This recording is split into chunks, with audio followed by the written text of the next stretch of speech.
What is your story? It may take time to find it. You may even question if you have one worth telling. But when all seems lost, your story finds you. Because you don't need permission, just a place. And we'll be waiting. The American Black Film Festival. Everyone has a... Hello, everyone, and welcome back to Just Talking Business. But as you know, we are working on a series where we're talking about diversity, equity, and inclusion. And today's guest is not only, I'd say, somewhat of an expert, but also someone who's had to deal with that with regards to his work. And I'm really looking forward to you hearing from him because as we were just talking, he's very vocal. He'll tell you what it is, like it is, and he's usually right. So we will be speaking today with Cornell Crews Jr., who's the executive director of the Community Reinvestment Alliance of South Florida. That's a mouthful.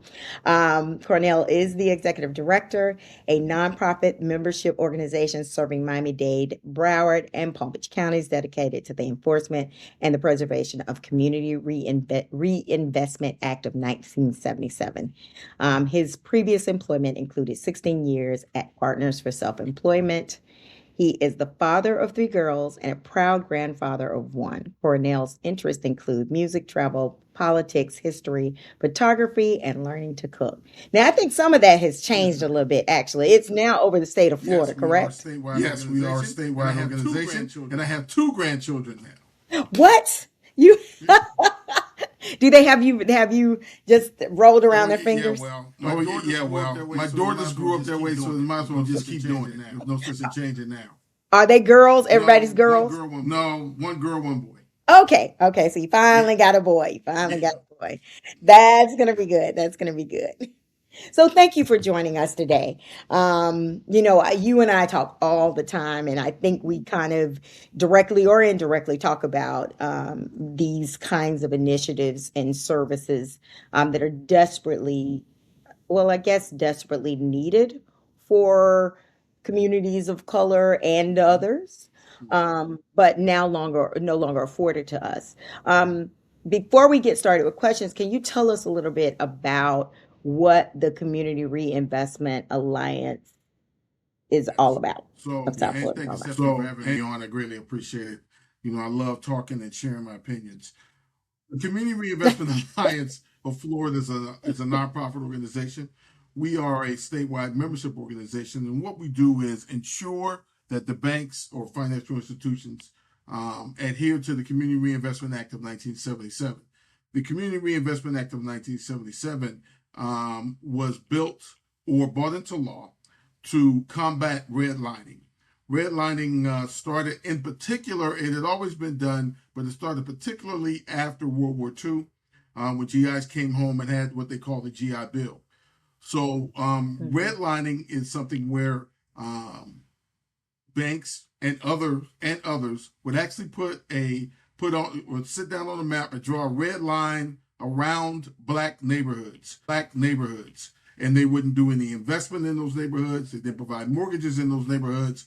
They did not provide philanthropy in those neighborhoods. They did not invest in housing in those neighborhoods, and they did not do philanthropy in those neighborhoods. This went on for many, many, many, many years, but it was particularly acute after World War II.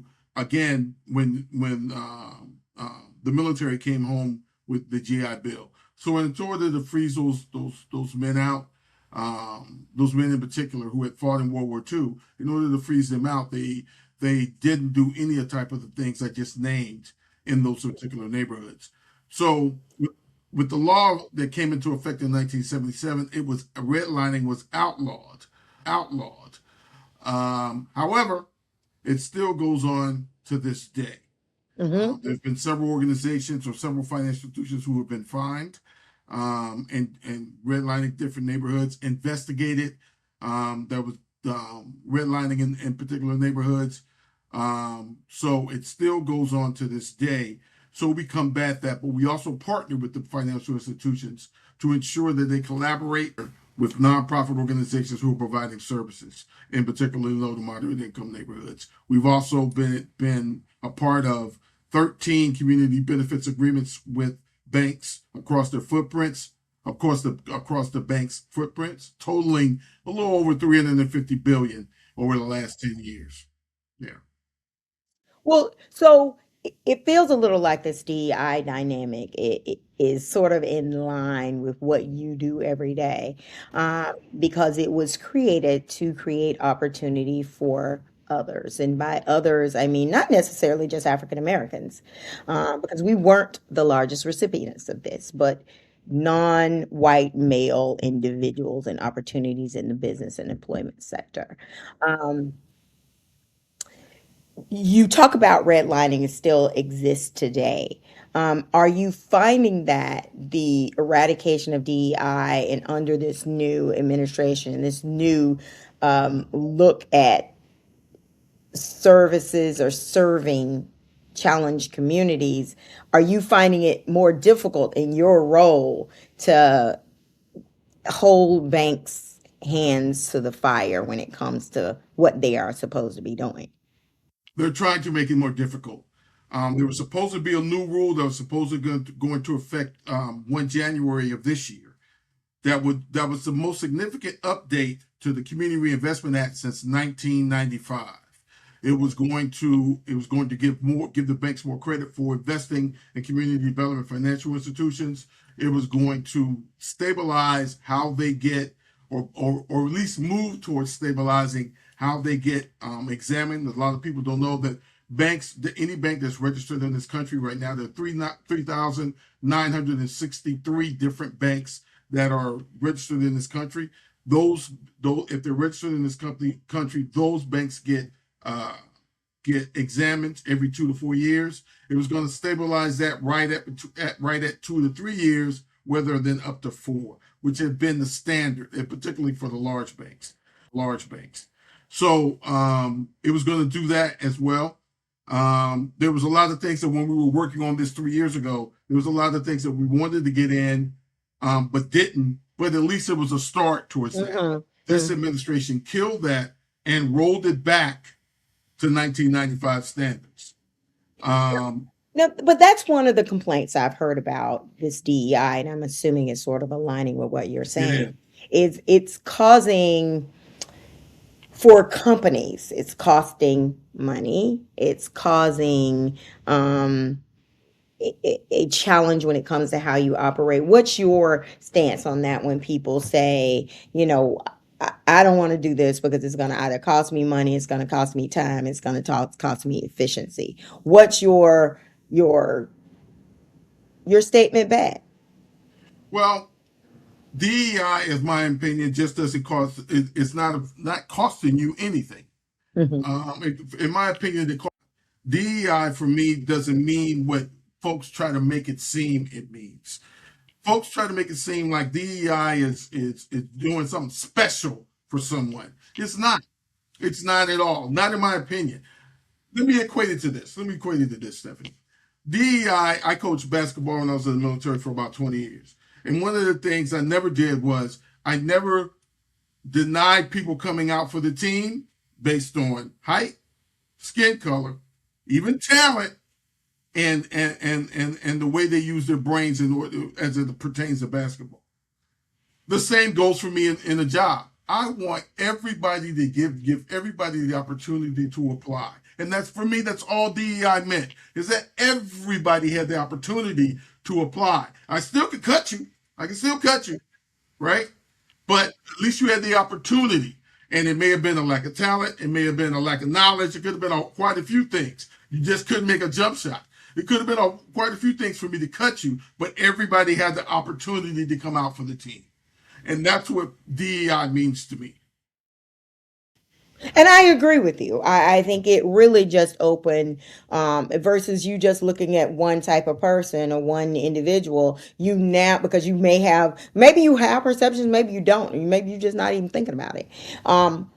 But who do you think marketed this or set that perception into place, that it was, as you mentioned, it was a sympathy play? We're just have being sympathetic to you and yours, and you are just there for the statistics. Who started that messaging? Was that those who want to get rid of it? Or was it those who were well meaning but got it wrong? And how do we undo that messaging? Let's eliminate those who got a who think they made a mistake off the top. That's not what happened here because we're too smart for that. We're too smart as a people, right?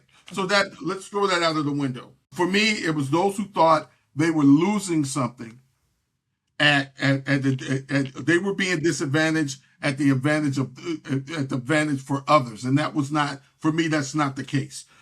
Um, it was for so we can make the playing field level. Everybody's playing in the same stadium on the same field. Nobody gets an advantage, right? We all in the same regulation size court. We all shoot the same free throw from the same line at the same distance. We all shoot a three-pointer from the same line at the same distance.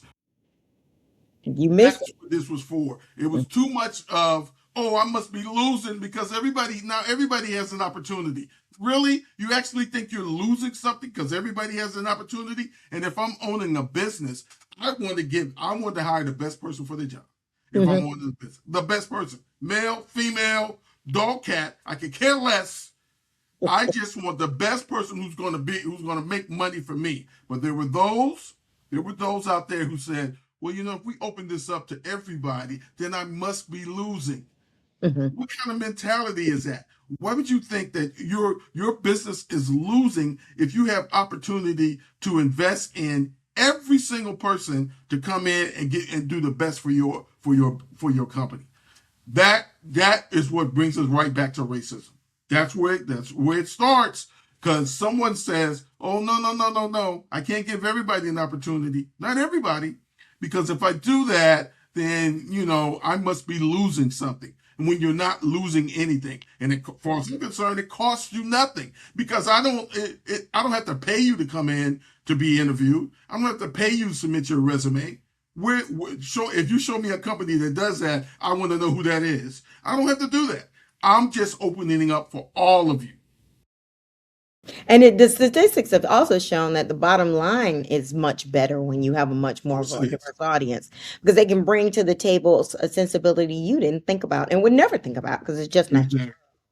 But let's be honest about this. Statistics have shown African Americans were not the largest recipient of this opportunity. I mean, I was amazed to find out it was white women, and then there were whole other cultures, and then of course disabled before we even almost got to us. However, we became the face of it. And now I would own that's probably because we're usually the more vocal. Sure. We're usually the ones that when it went away, we jumped out there and really Mhm. cause. But you know, I mean, that really impacts the whole world, the whole economy outside of one group of people. So how were they so successful in eradicating something that really helped elevate our entire society, just not us? Well, when you want to base your beliefs that you're superior to another group, simply based on the color of your skin, then you got to have a scapegoat, and your scapegoat is us. That's your scapegoat.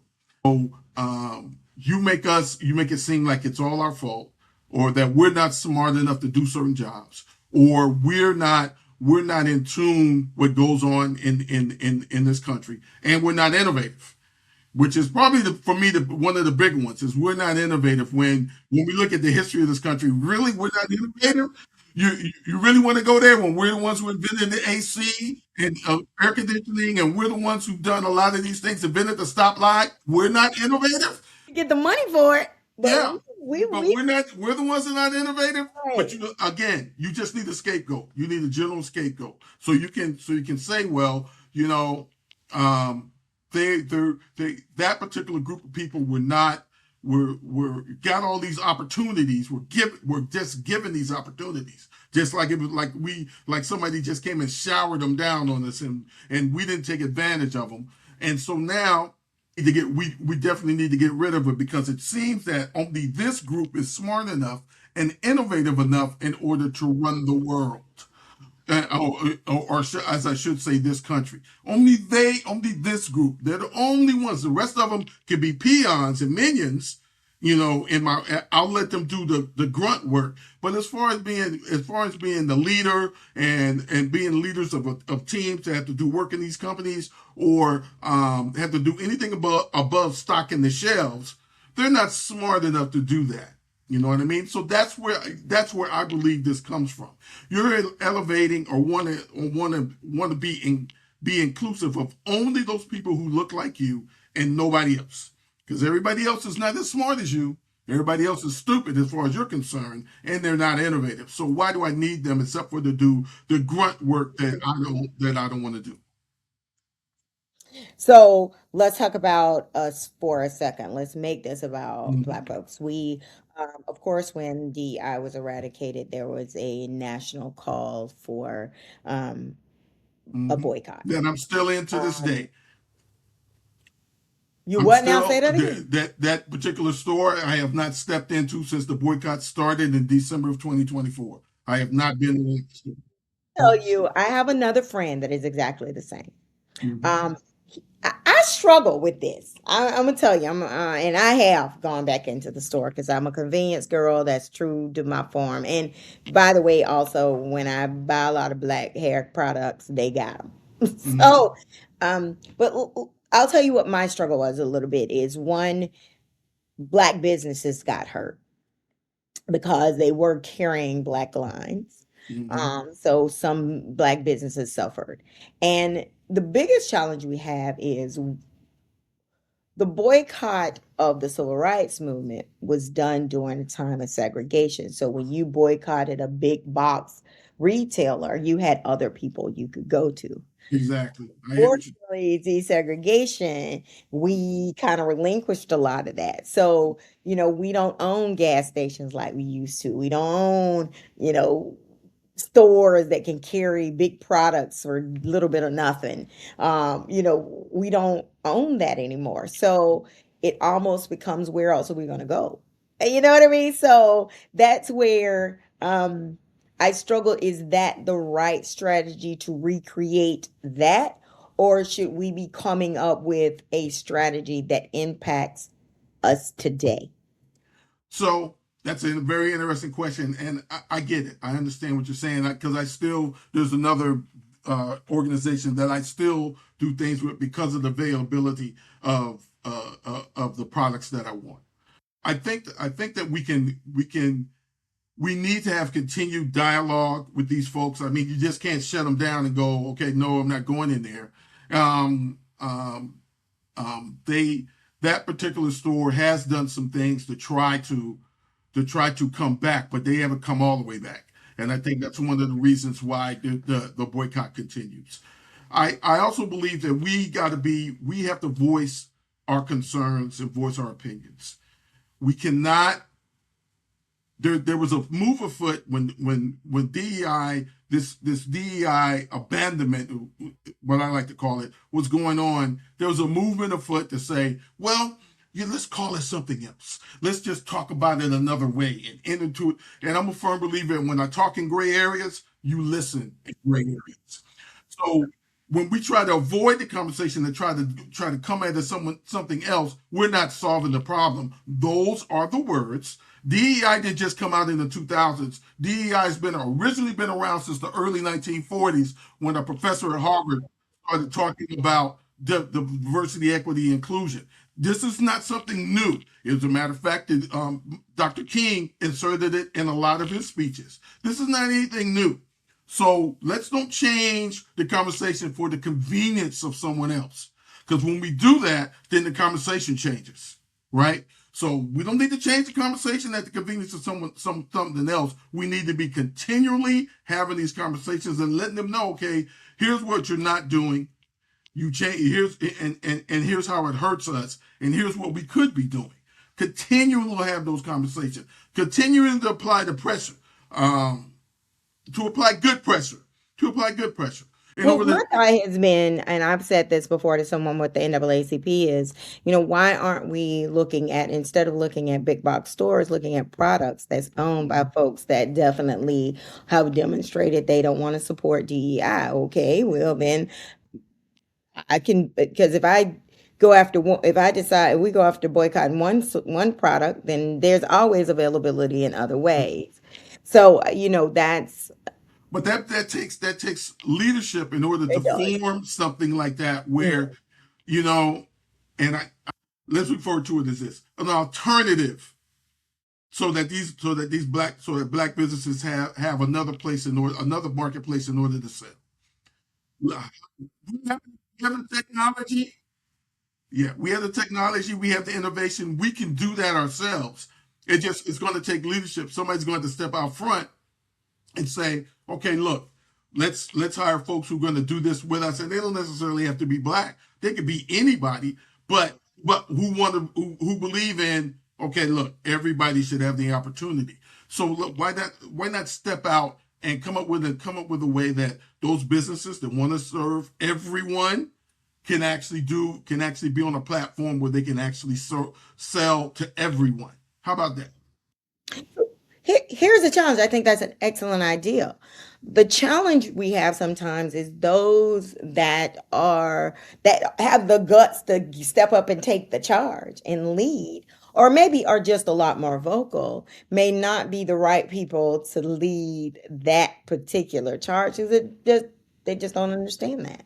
So how do we get um more folks who are in the space understand the need, to really activate in that way, especially when you're like, I'm a small business, I'm speaking from a small business, you know to keep my doors open, and I don't have a physical space, but keep my doors open takes 13 hours of my day. So you know what I mean. So when do I have time to advocate? So how do we support an audience of leaders who can really step out there and help make those kind of decisions that really drives impact? I think one, there's people who run those small businesses and those people that advocate for the small businesses. And if that's my job is to advocate for you, then that's all I'm going to do is advocate. So you have the free time to run your business, right? So I think that as far as leaders are concerned, we as leaders have to go out and say, okay, look, Stephanie's running her business. Stephanie's trying to run a business, have a viable business so she can hire, provide for her family and do the things that she wants to do. But she also needs an advocate. So I can be that advocate. Let me yell and scream at the financial institutions about helping small businesses and providing more for small businesses, and yell and scream at government itself to provide more to open up programs that for the betterment of everyone. That's my whole point. The betterment of everyone. Of everyone. There's an old saying that a rising tide lifts all boats, and it's true. But the tide has to rise. You see what Uh-huh. I'm saying? The tide has Mm-hmm. to be rising. Sometimes you got to help it, as we do here. Sometimes you got to open the dam and let water flow, and sometimes you got to shut that dam down because it's doing harm and damage to the masses. As we do that, you as a small business owner needs to have someone who's dependable and willing to say what needs to be said in order to advocate for you, because you can't run a business and advocate at the same time. I think we've proven that over and over and over again. So that's why there have been organizations and people who do that and lead that fight, and have to be in it for the long haul. This is not something that, unfortunately, we do easily. What irks me, I think, is one of the things that the pandemic proved is if we need to do something, we can get it done. Mm-hmm. That's true. If nothing else, that's what the pandemic proved. So this is a crisis, and and just like the pandemic, it's a crisis. I don't have the patience, and patience is not. I'm too old to have patience. Patience is not no longer in my vocabulary. I want to know why you can't do it now. You 3 to 5 years to do something that you know needs to be done, And it can be done really simply with the stroke of a pen. Why are you not doing it? You keep putting it off and putting it off and putting it off and want to do study after study after study to tell me the same thing that the 3 studies ago said? No, no, no, no, no, no. It was the same thing that was last year. I'm saying, you think something's changed? The small businesses are still struggling, and small businesses of color in particular are still struggling because they're not on a level playing field with everybody else. They're sitting in the stands, but they ain't down on the court. You know what I mean? It's a totally different thing. So let's talk a little bit about data. Where have you seen, because I know you also work because you work with banks, you work very closely with businesses as well. Where have you seen the eradication of DEI really impact businesses? Have you seen businesses having to close their doors or, size down their staff or, just holding on by the, All of the above. All okay. of the above. You know, they either shut down or have to cut staff, which affects the neighborhood, which affects how money flows, because a lot of folks don't understand that money flow, how money actually flows. If you spend money in your neighborhood, it helps your neighborhood. So, all those things I've seen, for instance, I sit on the board of the National Community Reinvestment Coalition, and they did a study in New York City, a very liberal city. Did a study in New York City, and had folks go in and do the secret shopper things, where they go into banks and ask for small business loan information to include applications. We found that in the majority of the banks, over 72% of the banks in New York City wouldn't even give a black small business owner an application. Wouldn't even give them an application. So you figure you ain't even looked at my credit yet. You know, you don't know the status of my company, but you won't, based on the color of my skin, you still won't even give me an application. Really? That's where we're going? Mhm. But it's been like that for many, many years for in particular people of color with their own businesses. It's been like that. And in some cases they were denied even an application from other people of color. So that work there at the bank. So for me that's a culture of the bank. Yeah, yeah, That's a culture. absolutely. So to keep bringing this up, we have to continue.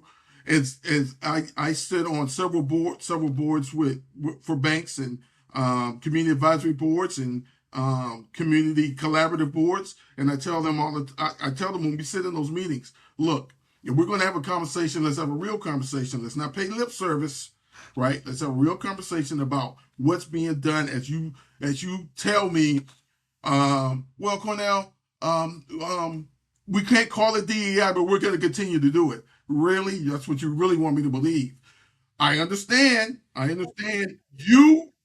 Yeah, the numbers aren't shaping up.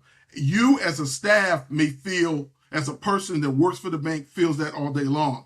But here's the kicker: I always tell them, you can have all the personal interests that you want in DEI, CRA, all these things that you want as you feel personally, but you're not the one who's in charge. You know who's the one in charge? The shareholders are the one in charge. Those folks who are shareholders in the bank, who figure the more money I have in my pocket, the better. You know what I mean? I gotta have one more beach house or one more Bentley. I gotta have it. The more money I have, the better it is for me, to help with everybody else. So as they tell me that, well, Cornell, we just calling this something else, but we're still gonna do it. I really feel like if you call it what it's not, then you will not do it. Simple as that. I'm very easy. Well, let me say, I'm not necessarily. I've got a different school of thought. I don't necessarily think a title makes you do it. It is definitely the process and the systems that have been put in place to ensure it, whether you call it that or not. Mm. And for me, I'm wondering, and this is definitely one of the reasons why I wanted you on this show is what's the action plan? Whether they call it DAI or ABC or NAAC, whatever they call it, what's the action plan now to ensure the equity and opportunities for, again, not saying it's just for people of color, all those folks who now had the door open and available to them, and it was an equal and fair process. Now, how do we ensure that continues? Because a lot, I mean, and I was telling somebody the other day at my university, all of a sudden we got an email where they got rid of all of the curriculum Yeah. that had to do with anything of culture. And again, it wasn't even only black folks. It was the Asian American studies. It was the LBGC studies. It was every other study on earth. And I was just like, and it was, quite a few courses just gone overnight. So what's the action now? I mean, how Only do thing, you recreate unfortunately, in a unfortunately, real? only thing we can do is only thing I can do is keep hammering away, and they keep telling me the same thing. No, Cornell's not going away. We're just calling this something else, and for me, words matter. The meaning of words matter. Trying to change the language for me does not work. Um, but they keep telling me, no, we're going to keep doing what we need. What we're still investing in the community. Da da da da da. Okay, all well and good, but I need proof. I need to see it. I can't have you just telling me. I need to see it. I would love to. I would love to get them to the point where they want to voluntarily report how they're doing.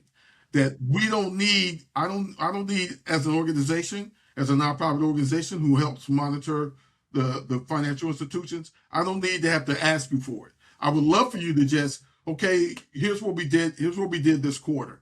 Here's all the not just loans to small businesses, but small businesses of color, small businesses, nonprofits that we directly help. Things of this nature. You should want to advertise that, and advertise your numbers. Every meeting I'm in with them, I say the same thing. I figure if I say it enough, maybe sooner or later you'll do it. But I will tell you this, Stephanie. I will tell you this: the Consumer Financial Protection Bureau had been working on SB 1071, which was a small business item they've been working on for 10 years. The banks have been fighting it for 10 years. It was going to supply that data that I just talked about. It was going to supply that data in the same way that home mortgage data is supplied. We have a home mortgage data right now that every bank has to report every mortgage loan that they do, right, to the Fed. They got to report every one of them. Race, creed, color, sexual orientation. That's why when you get asked that, it's not to offend you, it's to compile data. It was supposed to do this for small business. This administration killed it. They killed it. It was supposed to go into effect in July of last year, and the banks were prepared. The banks that did all they were supposed to do and to integrate the numbers and all that good stuff. They got killed. Because the So more information you put out there, the more people know what is working. And now, if you keep that area of gray, as you mentioned, I can say anything. I can create any narrative. to prove it. Mhm. Ronald Reagan said, "Trust but verify." So Right. so I need to trust, and I need to trust you, but I also need to verify it. Verify.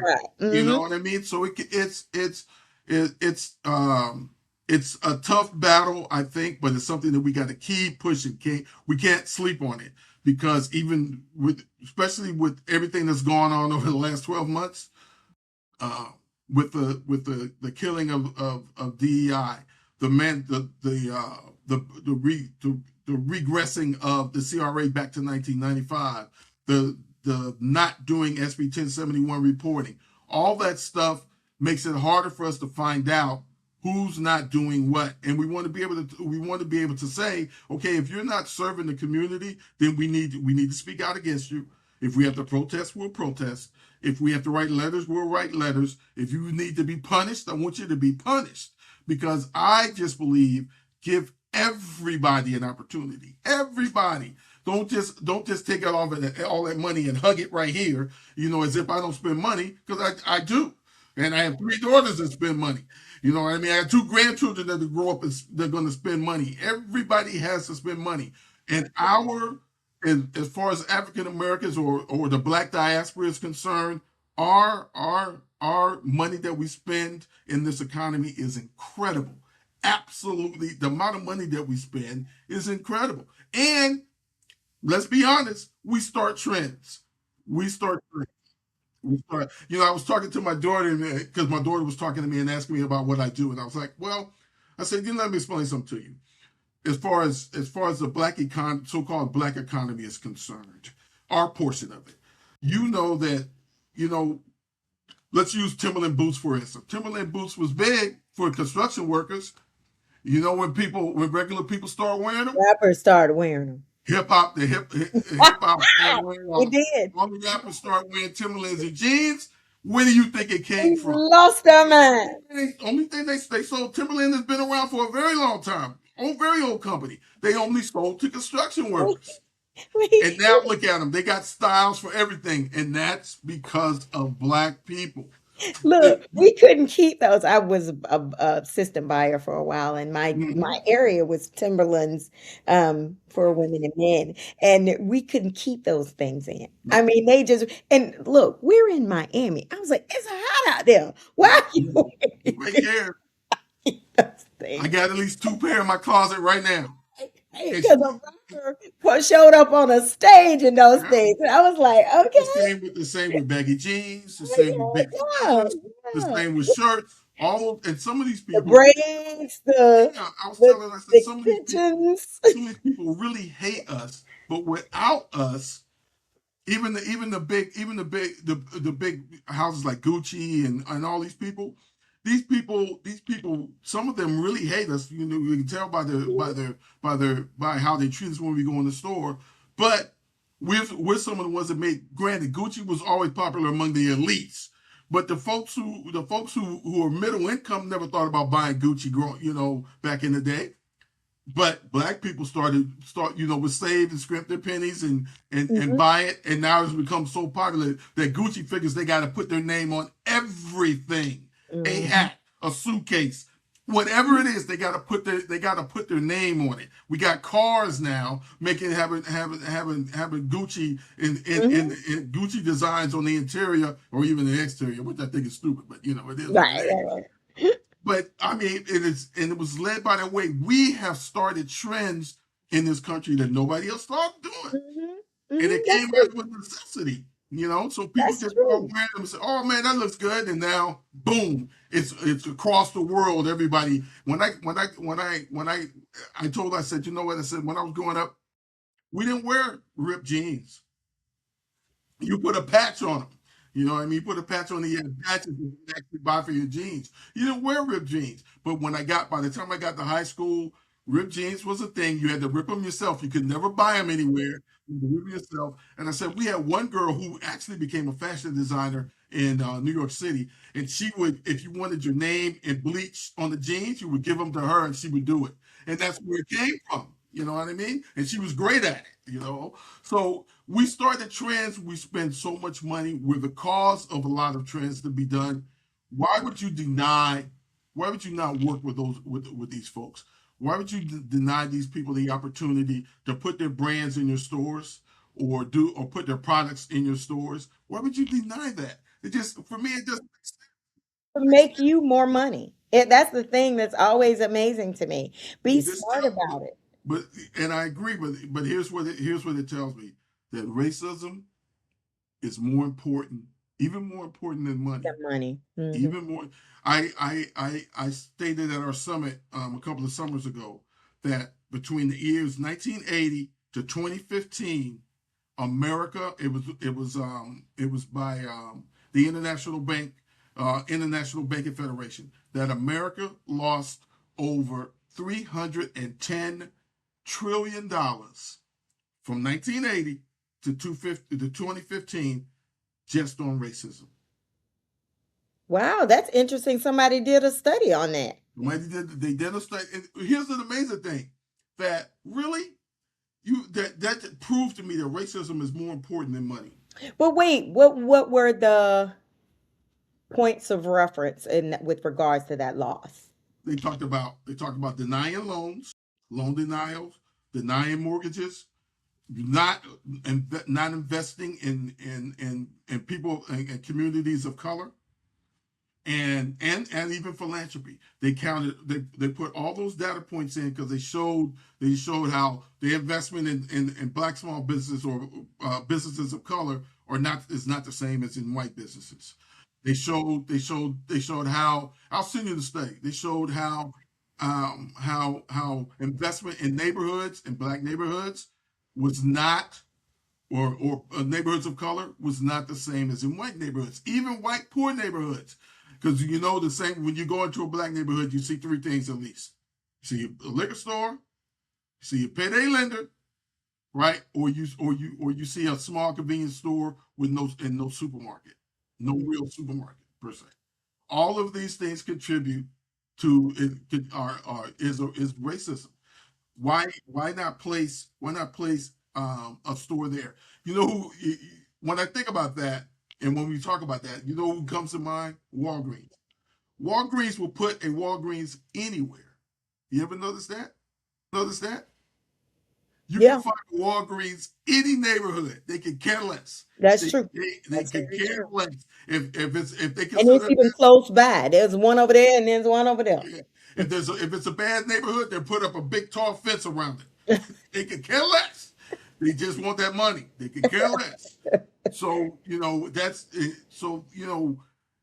that's what proves to me that racism is more important than money. That Hmm. all of us benefited. Just think what you could have done with 300 trillion. Think about what could have been done in this country with 300 Yeah. trillion.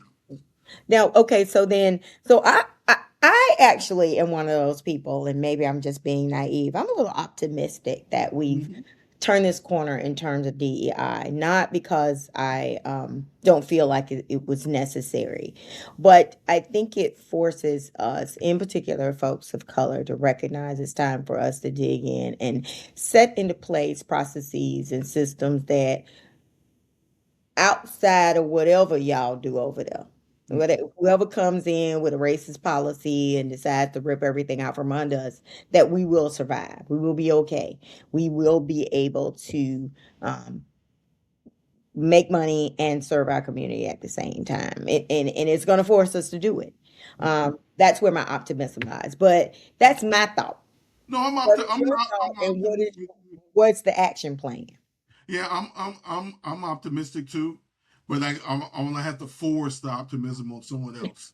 Unfortunately, I'm an optimist too. I get it, but sometimes optimism has to be forced.